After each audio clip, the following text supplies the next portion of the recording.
वो बुला ले राजा तो बनी है सरकार तो रानी की जरूरत ना है वाह तब तो रानी की जरूरत हो तो फिर ब्याह हो जाए।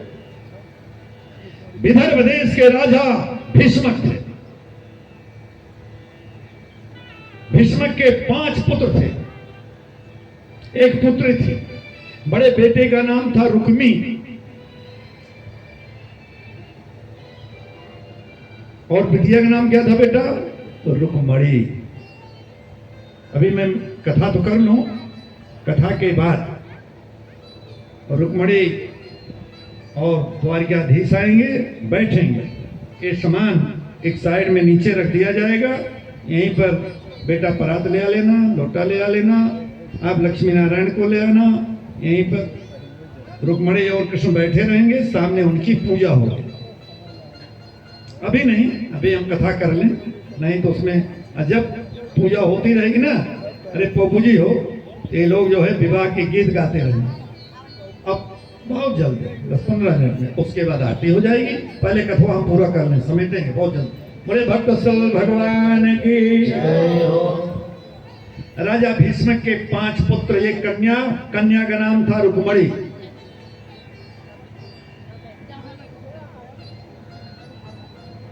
रुक्मणी माने क्या होता? मणि माने क्या होता बेटा? धन।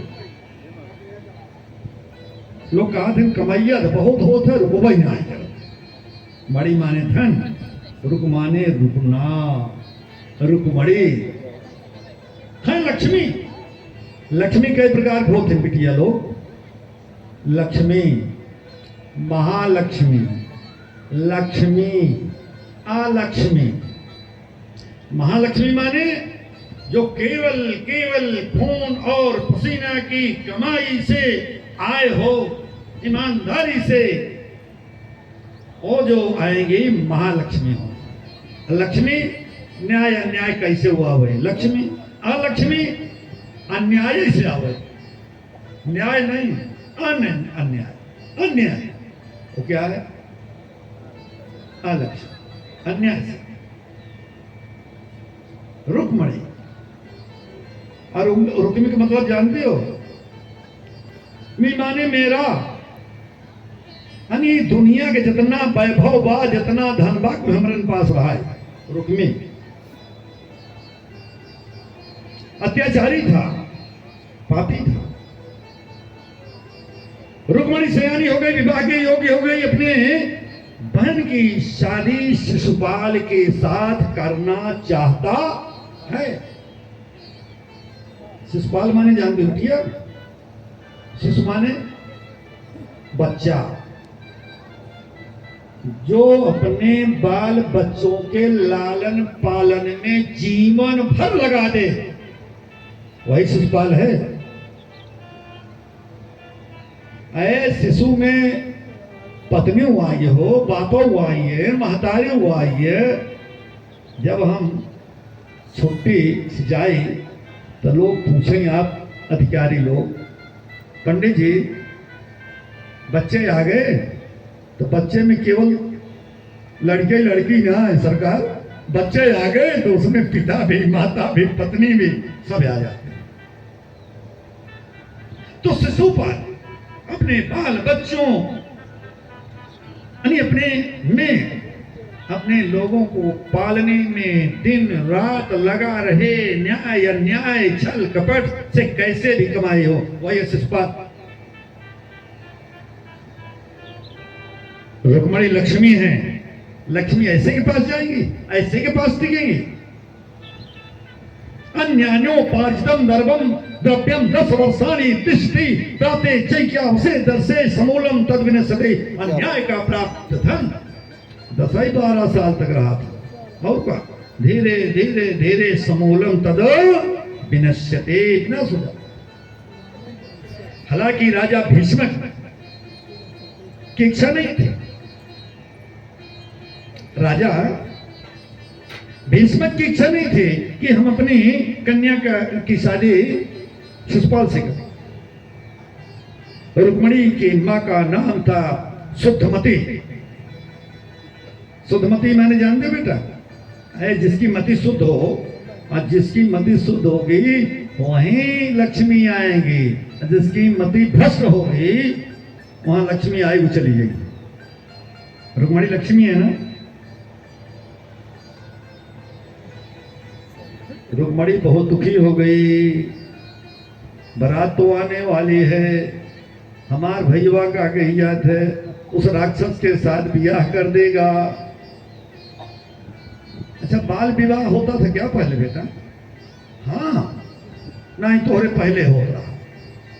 उस समय बाल विवाह नहीं होता था। रुक्मणी सियाने थे, समझते थे। ये तो बाल विवाह मुगलों के समय से चालू है। पहले बिया दिने में होत रहा बेटा, अब मुगलन के डर के नाते लोग रतिया अधेरे बिया करे लागे,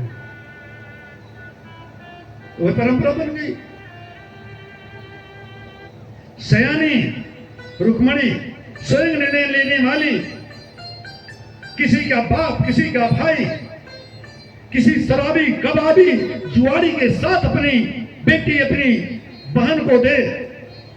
बहन सियानी हो गई तो बोलना चाहिए, विरोध करना चाहिए, लेकिन महतरियों कभी रही बपोल दोबारा। अब रुक्मणी एक चीज और मैं बता रहा हूं, मैं सियानी बेटियों को बढ़ावा नहीं दे रहा। ये अपने माता पिता भाई बंधु और समाज अपने पिता के आन मान शान की रक्षा करें, गलत कदम न उठाएं। पर यदि अन्याय होता रहे तो हमारी शिवरी मैया के पिताजी शिवरी मैया विवाह कर रहे थे तो उनके शादी में अकरा पकड़ा सब आया। वो विरोध कर रही थी, नहीं बाप माना तो भाग गई, जंगल में गई, भगवान दर्शन हो बात। कहो जीवन साथी जो होगा उसके साथ तो हमको जीवन बिताना पड़ेगा ना। राक्षस के साथ किसी का भाई किसी का बाप दे रहा है। तब रुक्मणी से नहीं रहा गया, वो तो मन ही मन द्वारिकाधीश को अपना परम प्रियतम मान ली थी। पत्र लिखती हैं 7 वाक्यों में। पत्र में क्या लिखती हैं बेटा? पत्र में लिखती हैं, हे द्वारिकाधीश, प्राण रहे या न रहे, लेकिन विवाह तो मैं आपसे ही करूंगी और कर ली हूं मन से।